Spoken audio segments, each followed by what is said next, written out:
I was selling some of my shoes on Craigslist a year ago just to pocket some extra cash. I wanted to move out of my old apartment in a few months and was hoping to get some money to help pay for movers. The shoes were nothing special, but I listed them for generous prices, hoping to get them bought quickly. I guess Craigslist wasn't the best place for shoes though, because it took a whole week before I got a single offer.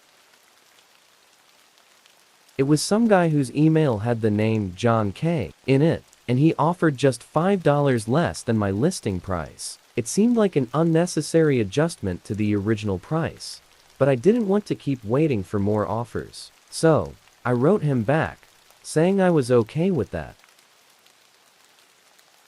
We set up to meet the following day at 5 o'clock in the parking lot of a public gas station in the middle of town. The next day, sent a text, and he confirmed that he was on his way. So, I left as well and got to the gas station right at 5. They weren't there yet, but there was a lot of traffic on the roads, so I figured he'd be late.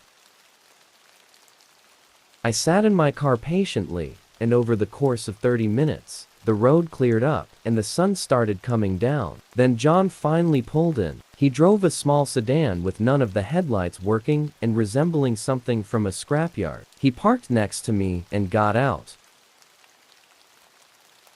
John looked like he was in his 30s and was a pretty large guy, wearing ripped-up clothes and having long, unkempt hair. He didn't say much, so I brought out the shoes and let him look at them. As he held them, though, and didn't say anything, he kept looking back at the gas station.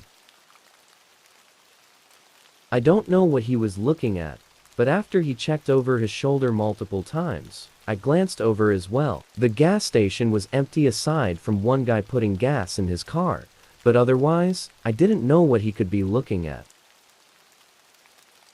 John was taking his time, though, pointlessly looking over everything multiple times, as if they were some really rare shoes that he was going to drop hundreds on, but these were just some regular sneakers, nothing fancy or rare. Then, John looked over his shoulder one more time, just as the car by the pump started to drive away, and all of a sudden, his whole demeanor changed. He stopped looking at the shoes and looked at me. "What else do you have?" I looked at him confused. "Those are the only shoes I brought. I didn't know you were interested in others." His eyes went cold as he stepped past me and put his hand on my car door, trying to open it. It was locked, and John immediately looked at me and told me to unlock it. His voice was deep and strict, like it was a threat if I didn't. I kind of just stared at him and tried to wrap my head around this, thinking of what the best course of action would be. But in the moment, there's just no time to really think through options. I unlocked the door, knowing that at most, all he could take was a couple of random bills I had in the front. But then, he said something that I was not expecting at all. "Get in." He opened the passenger door and told me again. I stood there, even more taken back, but now starting to get way more worried about where this was going. I looked behind me, hoping someone else was here, but the gas station was empty. No people or cars anywhere in sight. John grabbed my arm and pulled me over to the door, taking the keys from me and aggressively shoving me into the car while throwing a few punches, landing on the right side of my face. I immediately tried to get up, but John slammed the door against my head, making my vision go blurry and everything just sort of fading in and out. I heard him start walking around the car, as if he was going to the driver's side, but then, he suddenly turned around and sprinted back to his truck. I was still out of it and barely remember anything else, but I guess someone pulled in at the perfect time and confronted John, scaring him away. If they hadn't helped me, and John was able to get in and presumably drive away, I don't know what would have happened.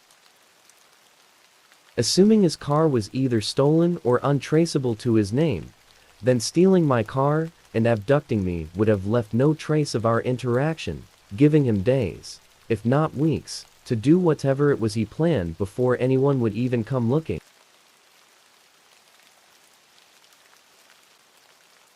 I use a lot of sites like Craigslist for the same reasons everyone else does. You can find expensive things for really discounted prices, or even just cheap things for even cheaper. I don't have a ton of money, and using these sites is sometimes essential when it comes to getting things like furniture that's usually really expensive to buy anywhere else.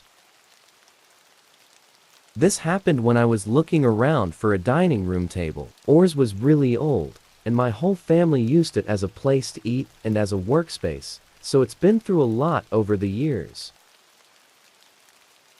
I went around on Facebook Marketplace and OfferUp, but neither had anything good. Most of them were still expensive, and even when I tried to bargain with a few of the sellers, none of them would budge. So then I went to Craigslist. Around here, I think most people use other sites nowadays, but Craigslist still always had the cheapest deals, though they were still somewhat rare to find.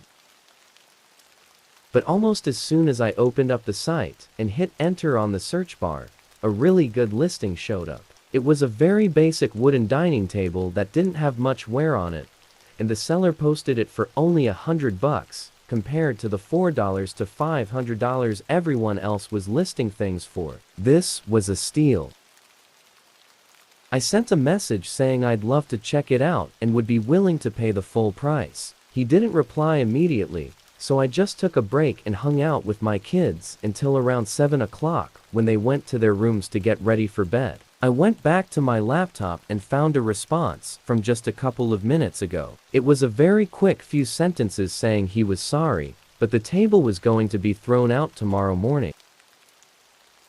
Still, if I really wanted it, I'd have to come by tonight or any time before 5 o'clock a.m. tomorrow. It was weird that he'd be willing to sell it at any time during the night, and his reasoning didn't make all that much sense to me. But after some thought, I replied back, saying I could pick it up right now. I didn't want to go there really late into the night or super early in the morning, but it was only 7 o'clock, so I didn't see a problem if I was able to go right now.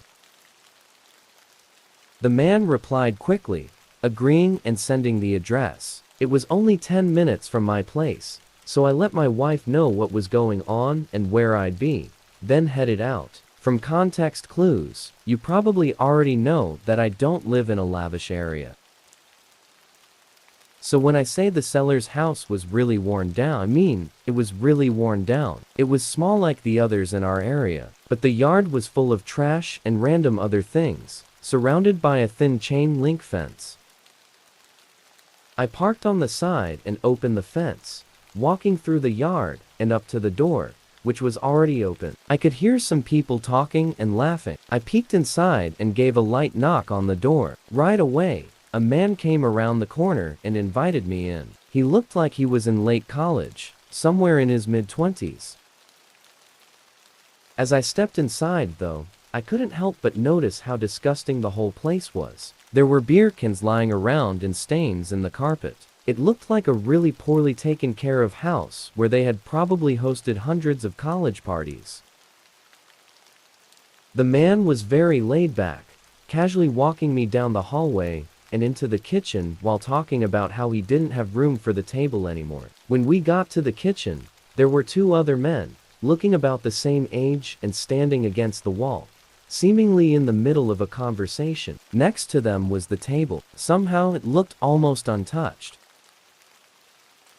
I didn't know how that was possible, considering the rest of the house. I walked around it and checked to see if it was stable and whatnot. But as I did, the house suddenly went quiet. The two talking had stopped, and the man selling the table didn't speak either. I looked up, seeing them all staring at me.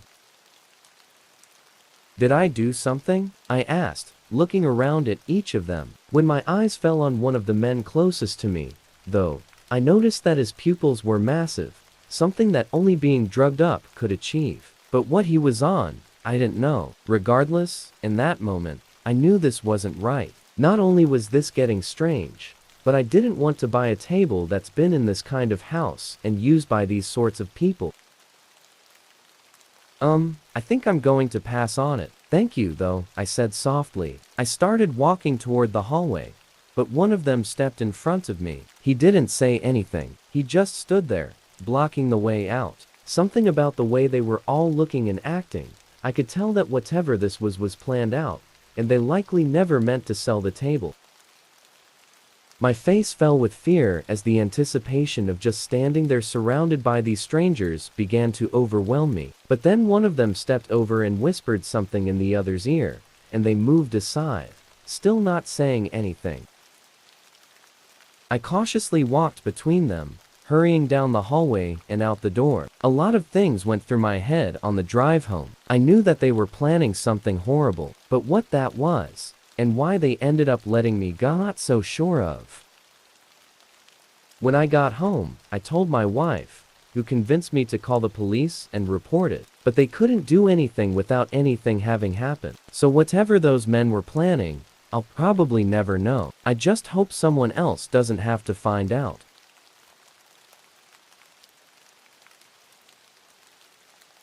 It was around this time last year when I decided to use Craigslist as a means to sell a few things. I had to get rid of my house, as it was getting cluttered, and I planned to get some new furniture. With winter right around the corner, I wanted to get these things out fast. The main piece I was selling were these 2 lounge chairs in my living room. They were really big, and a bit outdated, but still fully functional, and didn't have any stains or rips on them. It only took about half a day for a few responses to come in, but 2 of the 3 gave me lowball offers. So, there was really only one guy who was serious about buying them. He wanted to take a look at them after work that day, sometime around 6 o'clock, or 6:30. I of course agreed, just happy to get them out quickly. Now, usually, I'd try to meet up somewhere public, but honestly, I didn't have a way to transport the chairs. And even if I did, I don't think I could lift them myself. Anyway, so I sent him my address. Come 6 o'clock, I turned on the front porch light and opened up the curtains on the windows. Then, I sat in the living room on my phone while I waited for them to show up. Probably 20 minutes passed before a truck pulled into my driveway. They took a few minutes before getting out and walking up to the door. I said hi and let him in. He was an average-looking man, late 20s or early 30s, wearing typical work clothes. His name was Matt, and he started up some small talk, telling me about why he was excited about getting the chairs and everything. The guy seemed really nice, and I felt relieved that this would be quick and easy.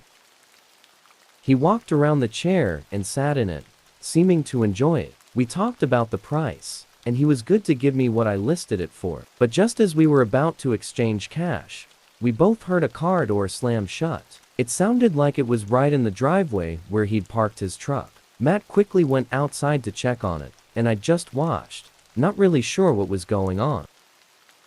I looked through the window, and there were no other cars out there, so someone had to have been messing with his truck. A minute later, Matt came in, clearly angry, and said someone stole a bunch of stuff out of his car. I could tell that he was not so trusting of me, like he thought I had something to do with it. I obviously didn't, and I said that. But he was right to be skeptical, and I was also right to be skeptical of him. I still didn't know if this was some kind of setup, but before anything could be worked out, we heard footsteps quickly approaching the front door. We turned and looked over, seeing a guy in a hood push the door open and step inside my house. His eyes were bloodshot, and he looked nothing short of insane. His right hand was shoved in his pocket with the outline of a very recognizable object. He stared at us, standing just a few feet away, looking like he was in a complete state of rage. The guy was young, though only a kid, maybe 18 or 19 years old, but still dangerous nonetheless. Both Matt and I stood still, trying not to provoke anything to happen. But then Matt started telling the kid to take it easy. He held his hands up and took a step closer, but the kid was quick to pull the weapon out of his pocket and aim it right at him. Yes, it could have been fake, but there wasn't any way to tell, and from the way the kid was acting, really don't think it was. He yelled at Matt to walk out the door, and now in shock, he did as he said. The kid then followed him out of the house and held him at gunpoint the whole way to the truck, where he had Matt get in the driver's seat, and then the kid got in the back. I watched in terror as he pulled out and drove away, obviously outside of Matt's will.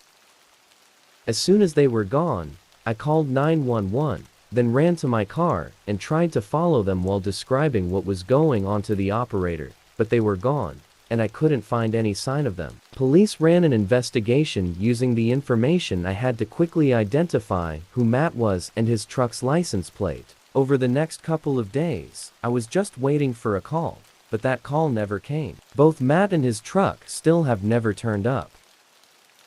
I feel guilty, like I should have done more, but everything was so risky, and I likely could have lost my life as well. And even in those final moments of the interaction, I didn't know for sure if Matt was in on it as some sort of elaborate plan. I don't know what that kid wanted or why any of it happened. It's been almost a full year though, and I don't think it's likely that anything more will be known.